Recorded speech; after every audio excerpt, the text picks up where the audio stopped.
Get ready for the dictation. Start. I should like now to make a few observations on the budget. This budget marks a turning point in the history of our country. It is no use attempting, as some of my friends have done, either to deprecate the budget very strongly or to suggest that we are not witnessing a new revolution in our methods of fiscal training and technique. I want it to be quite clearly pointed out to my friends that we are now facing the lean years of Indian finance.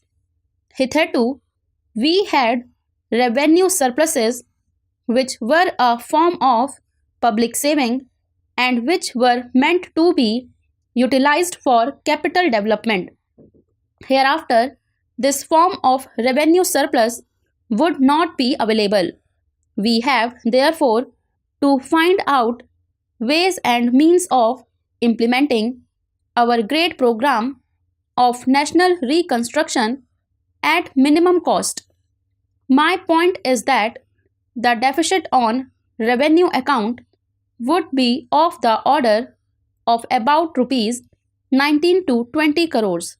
Here, let me point out that I do not agree with those of my friends in the finance department who have attempted to suggest that rupees 9 or 18 crores which are obtained from Pakistan should be put to the revenue side of the budget. They are to be put on the capital side. But that does not seriously alter the trend of my argument.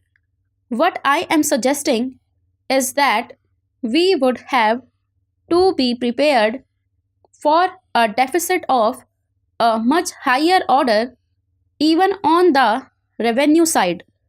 That itself should make us realize that there are very many problems which we have to face and that we have to undertake ways and means of increasing the resources of our country so that it might be possible for us to have a greater amount of surplus or a greater amount of public saving for the purpose of financing capital development.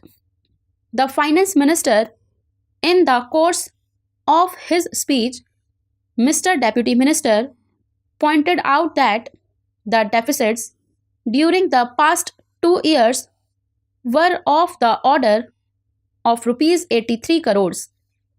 I venture humbly to disagree with him because I feel that when we are talking of deficits, we must take into account the overall deficit incurred by the central government, and that would be of the order of rupees 200 crores. During the years of relatively light expenditure, we had a shortfall of about rupees 200 crores.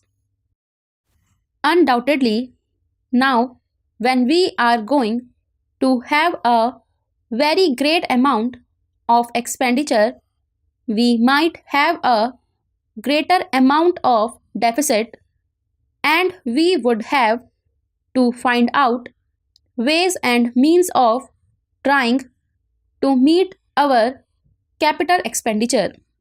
Some members have pointed out that deficit financing is good.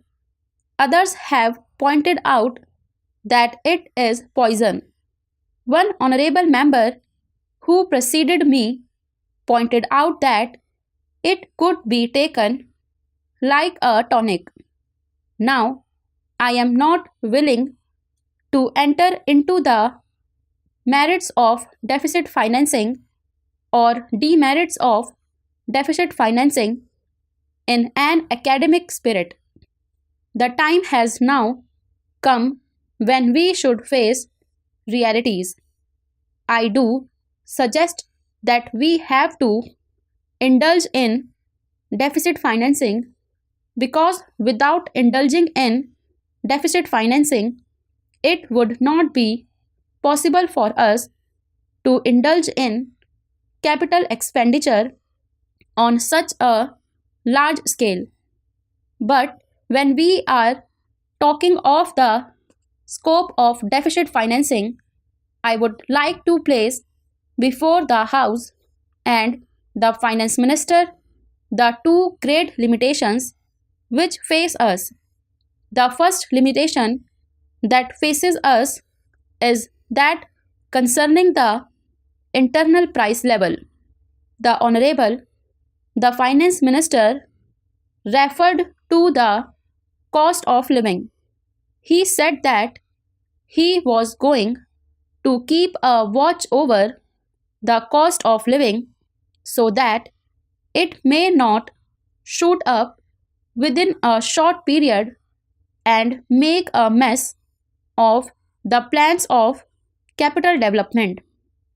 But there is another limitation which has also to be borne in mind, a limitation which has not received as much notice as it should have done in all the discussions that have taken place on deficit financing.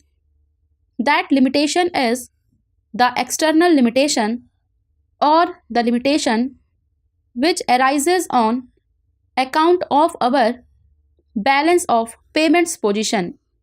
I think this is as important, Mr. Deputy Speaker, as the internal price level, and I should like to elaborate that particular point a bit more because I feel that a time will shortly arrive when we might have either to reconsider our policy or might even have to leave the sterling club of which we are a member.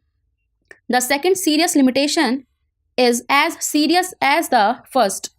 What would be the consequences of deficit financing on our balance of payments?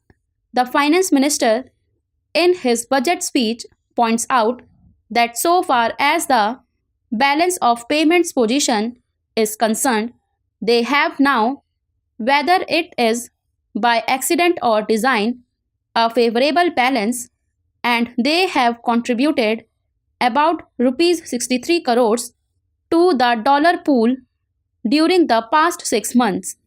But the moment we indulge in deficit financing, we have to be prepared for worsening of our balance of payments.